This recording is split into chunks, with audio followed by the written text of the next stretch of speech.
Ben. Welcome.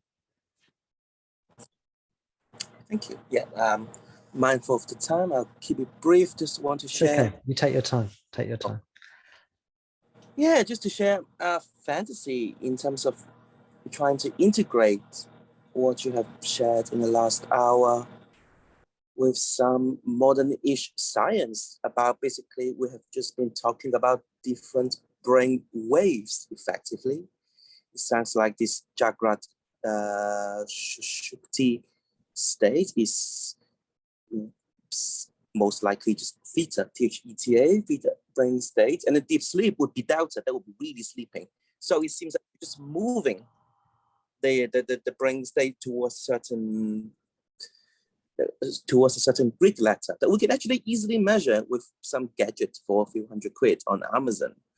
And what I started to, my realization of this hour is when we are focusing on the mundane and focusing on the objects, etc. That is definitely taking us away from theta state or a delta state, and then towards my mundane, focusing on the other object.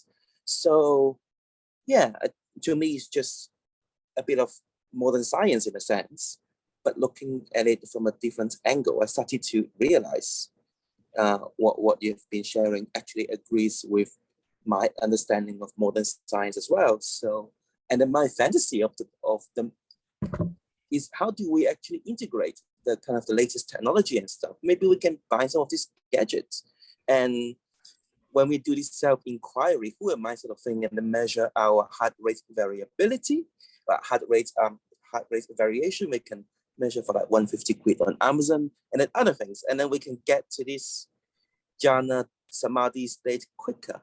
But that is just wanted to share this fantasy.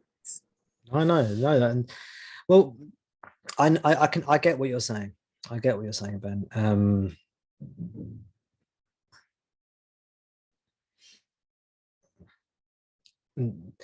There is a fundamental difference though, because well, first of all, let's see what I can agree with you with first. How about that? That these biofeedback techniques, like for measuring your brain waves with a EEG machine, looking at heart rate variability, they can, I think, potentially be very useful. Personally, I haven't found them useful for me at all, because that wasn't what I was interested in. You know, my path was of devotion, love, so I wasn't interested in EEG machines and biofeedback and things like that, right? But for somebody who is, I don't discount, or I'm open to the fact that that can be useful for people. In fact, I'm pretty sure if that's what you're interested in, it can be a very useful way of entering into relaxation, relaxed states, altered states, and help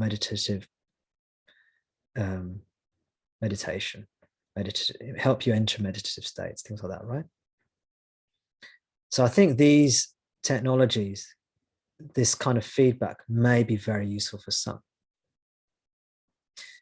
The problem with it, and it's not really a problem, but the problem with it, I'll just phrase it that way because I can't think of a more accurate way to phrase it right now, is that, again, it's assuming that the body is the primary identity and that consciousness is a function of the brain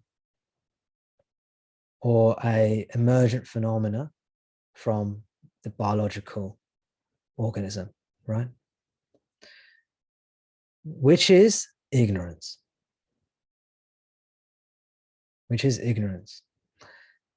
We can show its ignorance in our own experience by doing self-inquiry. When we do self-inquiry, we realize, oh, I thought I was entering into different states of consciousness because when I entered into samadhi, my friend was measuring my brain waves and my heart rate variability and my skin impedance and things like this.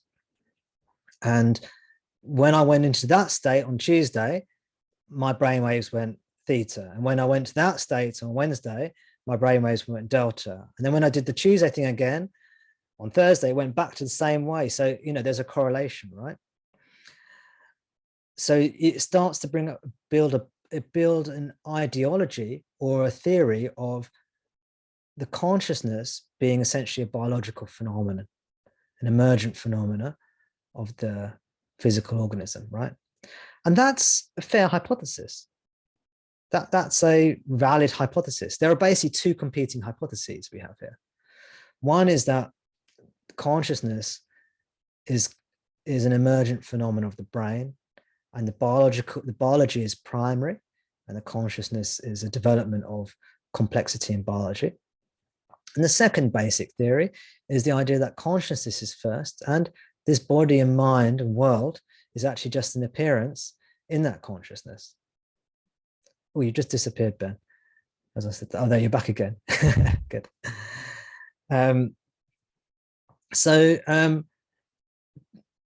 How do we discover which of these is true? Now, there's only, according to Bhagavan, and according to me, actually, my own experience, there's only one way you can discover this, okay?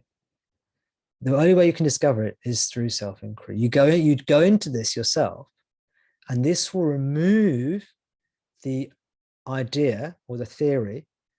It will remove the theory that you are the body, mind, and that consciousness is a property of the brain.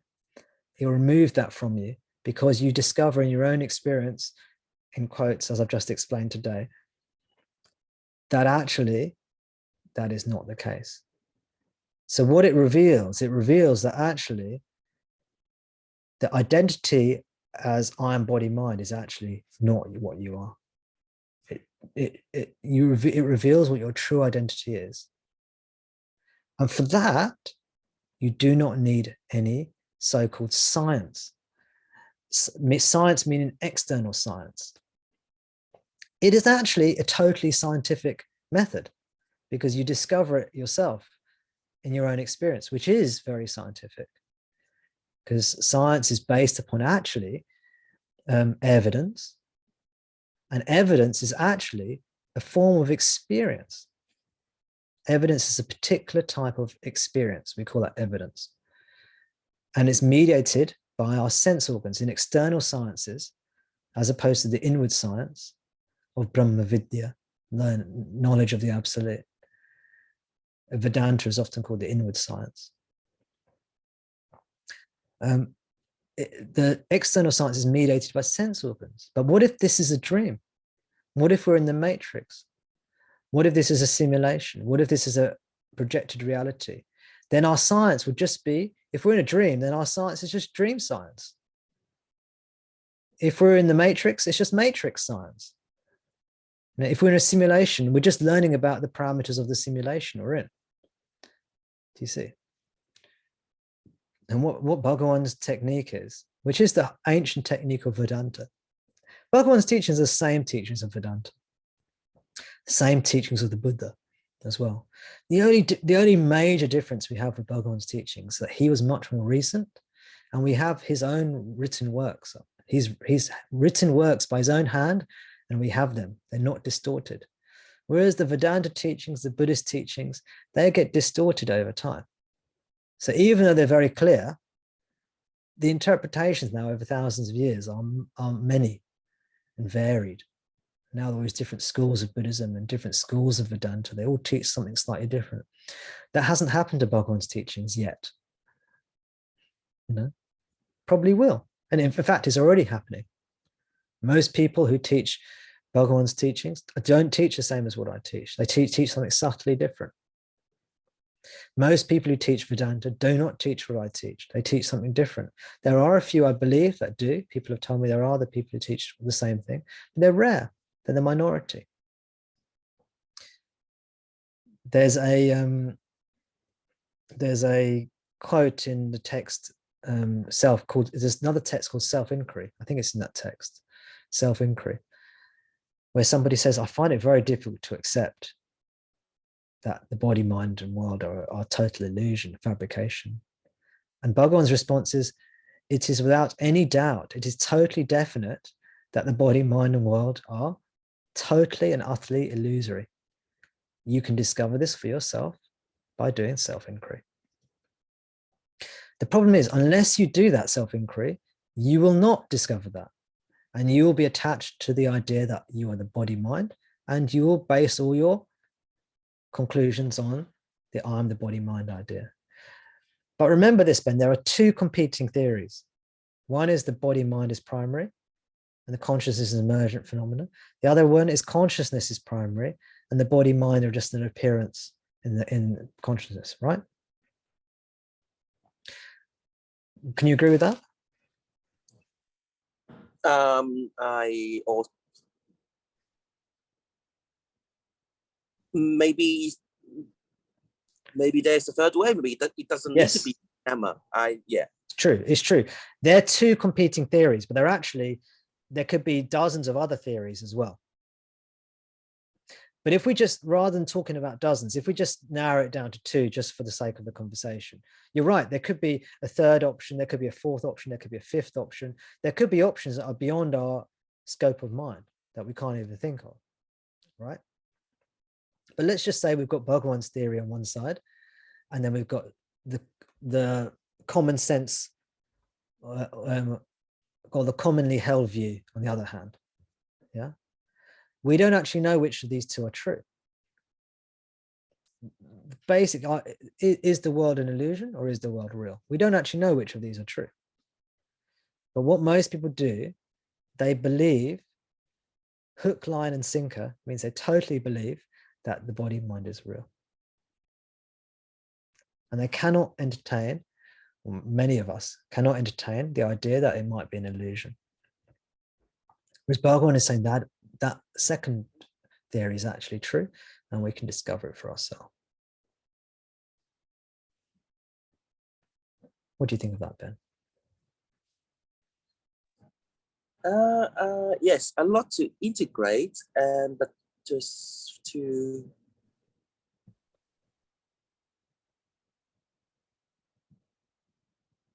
thinking of options in Western philosophies, all I need to annihilate, in quote, this sort of duality is to enter into some sort of solipsist philosophy where I kind of totally believe in the primacy of my personal experience. This also brings up phenomenology in me. I don't know yet, kind of the study of experience, and then kind of focusing on sort of the personal experience. Then if we focus on that, then we get maybe 90% of sort of this non-dual stuff. Sorry. Yeah, but that would be only on, that would be, yes, that's true. So if you go down a phenomenological viewpoint, the problem is that's just an intellectual viewpoint. You don't know whether it's true or not. But it seems closer though. Yeah, it is closer. Oh, it's much closer. You're right. It is much closer. Yes, it's much, much closer. So my current integration is, yeah, you've kind of moved towards a phenomenological or even possibly solipsist as a skillful mean towards something. And then I start to realize that even measuring and coming up with theory is actually affecting my own brainwave or affecting my own progress. And then I maybe at some stage, I can then start to let go of it. That's what Bhagwan recommends. He recommends you take on this solipsism and, and phenomenological type of viewpoint. It's not exactly the same as Western solipsism, because that's still hooked into the idea. Western solipsism, there are different types of Western solipsism philosophically. But the most common form, my understanding, is that it's still the idea that only I exist, but it's still saying I'm the body mind. So it's still like only I exist, only Tom exists, you know, and you're all illusions, but not me. I'm the only person that's here, or something like this. I may be wrong in that. There might be, you know, you might have a different notion of what solipsism is. There are different types of solipsism. But solipsism is an idea that there's only me. But most Western thinkers have interpreted me still as the body mind. Phenomenology is the idea of just exploring your experience. That's generally speaking what phenomenology is. Again, they're different different subtypes and classifications of phenomenology. I'm not an expert in these things. I just know the broad categories because I explored all this kind of Western philosophy. I explored the philosophy of this as well many years ago, Western philosophy. But Bhagavan recommends we take on the viewpoint provisionally that this is a dream. And this is not Tom's dream or Ben's dream, but this is a dream of the self. This is, or you can say it's this dream of your true self. You can say God's dream, and you are God. When you go in, and God is just the I am, which is your own consciousness. And what you call yourself, if you call yourself Ben or if you call yourself Tom, what you call yourself, that body mind is just an appearance. It's not what you are at all. So this is the view he asks us to adopt. In Western philosophy, often it's called idealism. The view of is idealistic, or an idealistic view, as opposed to realism. So it's philosophical idealism. In Sanskrit, they've got different words for this as well. It's called Vivarta Vada. Vada means view, and Vivarta means illusionary reality, or the world is an illusion, or the world is like a dream. So Vivarta Vada. And this is the view that Bhagavan recommended people adopt if they were able to adopt it. Most people, or many people who came to Bhagavan, weren't able to adopt this view. So he then taught in a realist model. Realist model means you think the body, mind, and world are real. You think you're a person. You think you do practice and you can attain some enlightenment. This is the typical worldview, which in Sanskrit is sometimes called Shristi Drishti Vada. And I speak about this fairly often. And there's a web page of mine called The 3 Theories of Reality. I think it's called something like that. And you can look it up on tomdas.com. You might find it interesting. And then there's what was the page? What do I search for on your site? Does anyone remember? Is it called Three Theories of Reality by Ramana Maharshi, something like that? 3 Theories of Reality. Okay, yeah, okay. And then it will outline the sort of models that he uses, and exactly what you said, Ben. It's a skillful means. You can adopt these views as skillful means. You can temporarily accept these views. These will help you in your spiritual sadhana. And if you want to monitor your heart rate and your brain waves to help you, it can be helpful too, I'm sure. If you find that helpful, then I would encourage that. But the danger of it is that you start to develop a body-based system where you think actually it's about a person. See, realization is not for the person. No person has ever realized the self. Realization is realizing you're not the person. You see, your person here meaning body, mind. So it's not about Tom attaining realization. It's not about Ben attaining realization. Ben's never going to attain realization, nor will Tom. We're both fictional appearances in one, in that which you truly are. And when you wake up to that, there is no Ben or Tom anymore. There's just that which you are. So realization is not for a person. This is why there's limitations to measuring brainwaves and things, because realization is not something that happens to a person. It's a dissolution of the idea of there being people. The idea there are people or many people. This is fiction. There are no people actually. This is what you can realize. I know that may not sound very alluring, but the idea of the teaching is not to sound alluring, but to deliver you to freedom from suffering. You see these same teachings in Buddhism, exactly the same teachings in Buddhism. This is what nirvana means. And I've written an article fairly recently on this as well. I think it's called Advaita Vedanta, or it might just be called Vedanta versus Buddhism, self versus no self. And I take some quotes from the Buddhist scriptures, which state exactly the same thing as what I'm saying to you. So you can have a look at that if anyone wants to as well.